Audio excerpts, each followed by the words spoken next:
Hey, my mother family, how una dey? Hope so una dey okay. Oh. Na me be your sister, your babe, your mama, what they call Akan Shower Pro.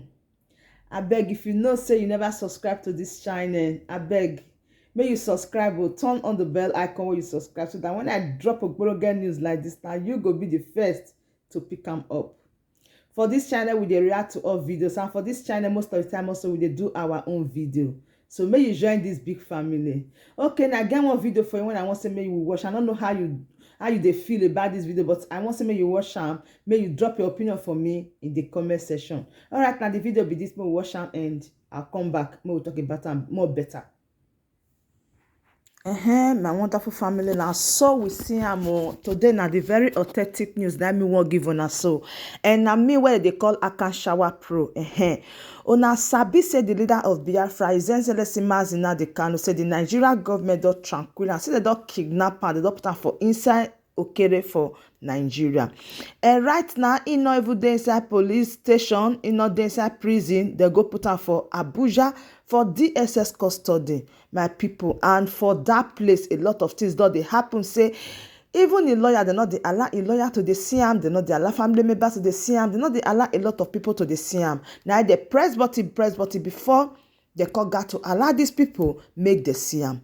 So after some time now, we consider the year the matter they go say October 21st 2021. Now they suppose bring the leader of Biafra, His Excellency Mazi Nnamdi Kanu. They go bring her court. So for that reason, you know, now everybody does they prepare, wetin they want do, everybody does they prepare, say, we must go see the leader of Biafra, Mazi Nnamdi Kanu, for October. Now so Matako carry con say the Nigeria government does they plan and say Mazi Nnamdi Kanu no go come court on that particular day. My people, this matter shocked me. Say leader of Biafra, Mazi Nnamdi Kanu, they no go carry am come court on October 21st.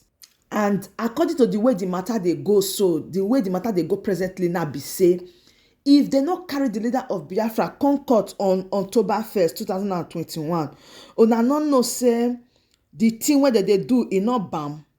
Una no know say na because say they not get any concrete something to hold against the leader. Like no thing to hold against am. Say now wetin you do be this, when he make we say we no go carry you court, or when he go make you go face the punishment. So I come here come announce give my people, say not be the way that they drink water, not be so that they drink pepper, and part that when you they see what they rub body so, and not be power. So if Nigeria government thinks say they get strong power, another power still dey wey be say go fit suppress that their power, na be the power of Almighty God. Now if they not really bring her come October 1st as they don plan her, say they not go bring her October 21st, say they not go bring her court, my people, now there people go lose chain. Now there all the dog go enter town the back. Now there all the necessary law with all the enforcement go take happen. So we just the way say if they not bring her come court on that 21st, and we really happy say the whole world that they watch this video, the whole world that they hear this movie. In fact, now moving. Na film they don dey watch am from Nigeria cable. Say na so Nigeria government be, say they no dey even dey obey court order. But for inside the body of His Excellency Mazi Nnamdi Kanu, these people go obey court order by force, by fire. And again, because e ring to our mind, say wetin dey happen right now be say October 1st, the DOS of Biafra, that is the leaders, when it say that they control, when they in charge, when Mazi Nnamdi Kanu not dey around, the man don vibrate come outside say he no go fit allow Nigeria to celebrate October 1st. And you know say Nigeria gain their independence 1960 October 1st, and every October 1st now so they call the food their self. That day, that particular October 1st, where be say Nigeria government won't come out with that green, white, green. They won't call the display for everywhere. Say make everybody sit down for their shamba.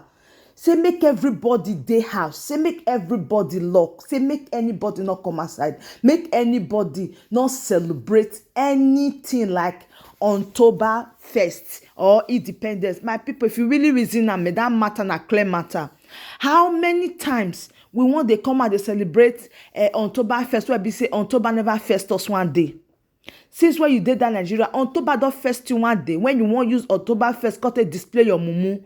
You won't use October first because they display what you not fit display. My people now every time that they deceive us. How many years now be Nigeria after this October first? May you help me calculate from 1960. You go no say from then till now you never even enjoy that Nigeria from one particular day.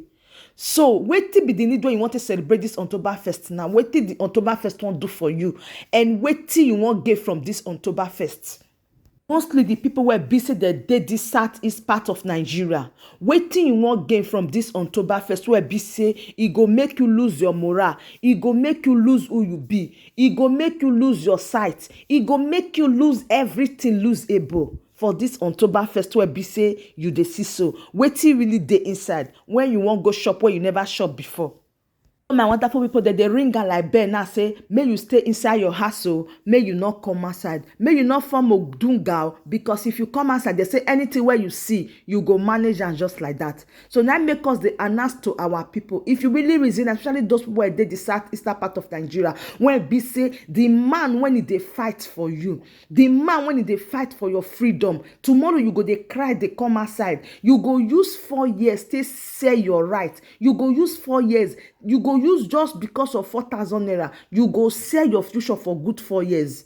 When that 4 years even expire, the person that will come out, you go want take another 4 years, that is 8 years.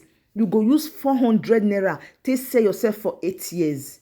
My people, this time around there, may we wise, may we guess, may we know say these people, they not mean well for you. E don't reach when you go know say these people they not mean well for you.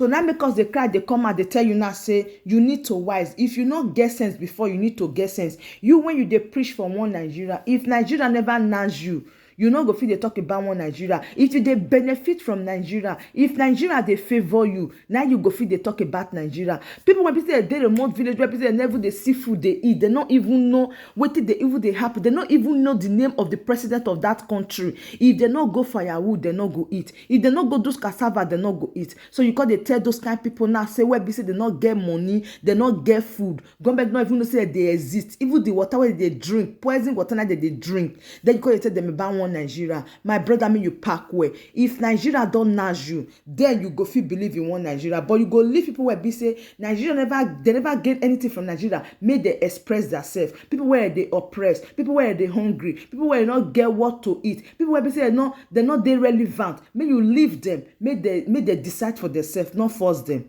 All right, my wonderful family. Now, what me call carry come meet on and I be this. Say now me that they call Akan Shower Pro. I they bring her they come as they go and as they nyanam now so it they overtake. So my wonderful family, I want drop this message for you right now.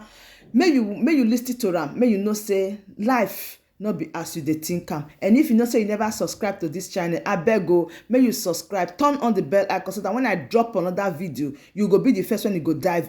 Once again, I want really appreciate as many people where be say they support me for this channel. What I go fit do without to na power till they go. So thank you very much once again. I really remain grateful. See you when I see you. For now, bye.